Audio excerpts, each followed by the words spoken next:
جن کا اصل نام ہے اکبر حسین اکبر الہ آبادی کے نام سے جانا جاتا ہے۔ ان کی تاریخ پیدائش 1845 سے 1846 عیسوی کے درمیان میں مانا جاتا ہے۔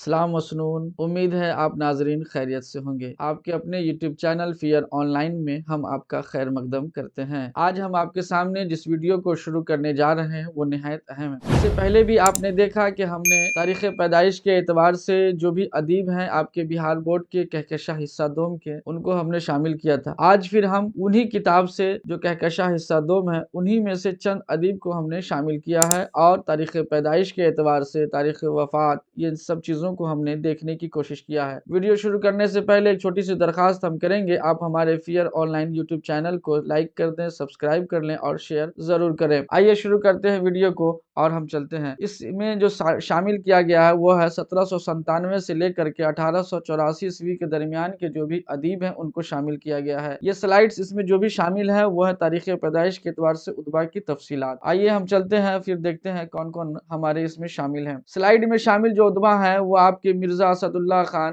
غالب صاحب ہیں، اور اس کے علاوہ میر انیس صاحب ہیں، اس کے علاوہ اکبر الہ آبادی صاحب ہیں، اس کے علاوہ یگانہ چنگیزی صاحب ہیں، اور اس کے علاوہ سید سلیمان ندوی صاحب ہیں۔ یہ 5 ادیب ہیں جن کے بارے میں ہمیں تاریخ پیدائش، تاریخ وفات یا اس کے علاوہ بھی جو بھی تواریخ ان سے ہیں جڑی ہوئی ان کو ہم جانیں گے انشاءاللہ تعالی۔ تاریخ پیدائش کے اعتبار سے اگر دیکھتے ہیں تو سب سے پہلے مرزا اسد اللہ خان غالب صاحب ہمارے اس میں آتے ہیں۔ یہ مرزا اسد اللہ خان غالب صاحب ہیں، نہایت مشہور و معروف شاعر ہیں اور غزل کے تو بادشاہ ہیں۔ یہ 27 دسمبر 1797 عیسوی کو ان کی پیدائش ہوئی، اور ان کی جو تاریخ وفات ہے وہ 15 فروری 1869 عیسوی ہے۔ دیکھیے کہکشاں حصہ دوم میں مرزا اسد اللہ خان غالب کے بارے میں صرف تاریخ پیدائش اور تاریخ وفات دیے ہوئے ہیں، باقی جو بھی واقعات ہیں ان میں تواریخ کا ذکر نہیں ہے، اس لیے ہم یہاں پر ان کے علاوہ تاریخ پیدائش اور تاریخ وفات کے علاوہ ہم کسی چیز کو ذکر نہیں کر رہے ہیں۔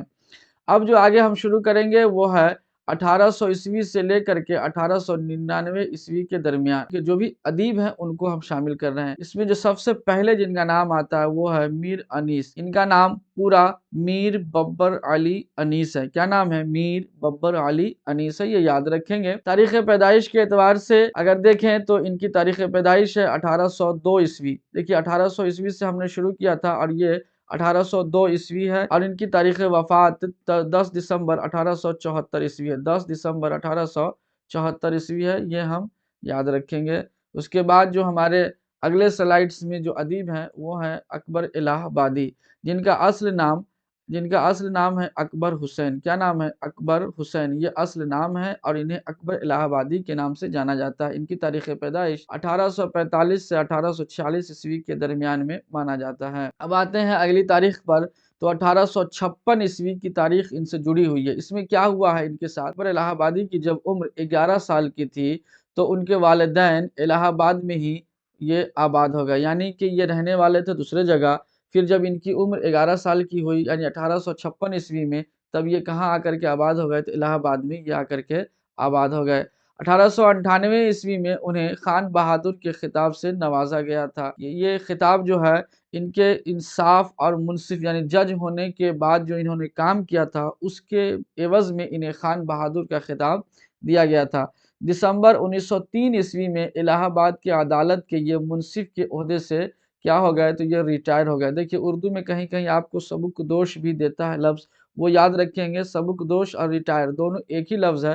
سبک دوش اردو میں بولیں گے اور ریٹائر انگریزی میں ہے، حالانکہ یہاں ریٹائر ہی لکھا ہوا ہے، اسی لیے ہم نے ریٹائر آپ کے سامنے پیش کیا ہے۔ اس کے بعد اکتوبر 1910 عیسوی میں ان کی بیوی کا انتقال ہو گیا۔ پھر اس کے بعد 1913 عیسوی میں ان کا لڑکا جن کا نام ہاشم تھا ان کا انتقال ہو گیا، اور یہ جب ان کے لڑکے کا انتقال ہو گیا تو یہ کافی عزیز اور کافی پیارا لڑکا تھا، ان کا انتقال ہو گیا۔ 13 سال کی عمر میں یہ انتقال ہوا تھا ان کا لڑکا ہاشم، اور 9 ستمبر 1921 عیسوی کو الہ آباد میں یہ خود وفات پا گئے، اور اکبر الہ آبادی کا انتقال 9 ستمبر 1921 عیسوی میں ہو گیا۔ اس میں جو بھی اہم بات ہے وہ یہ ہے کہ 1845 سے 1846 عیسوی کے درمیان میں ان کی تاریخ پیدائش ہے، وہ یاد رکھنا ہے۔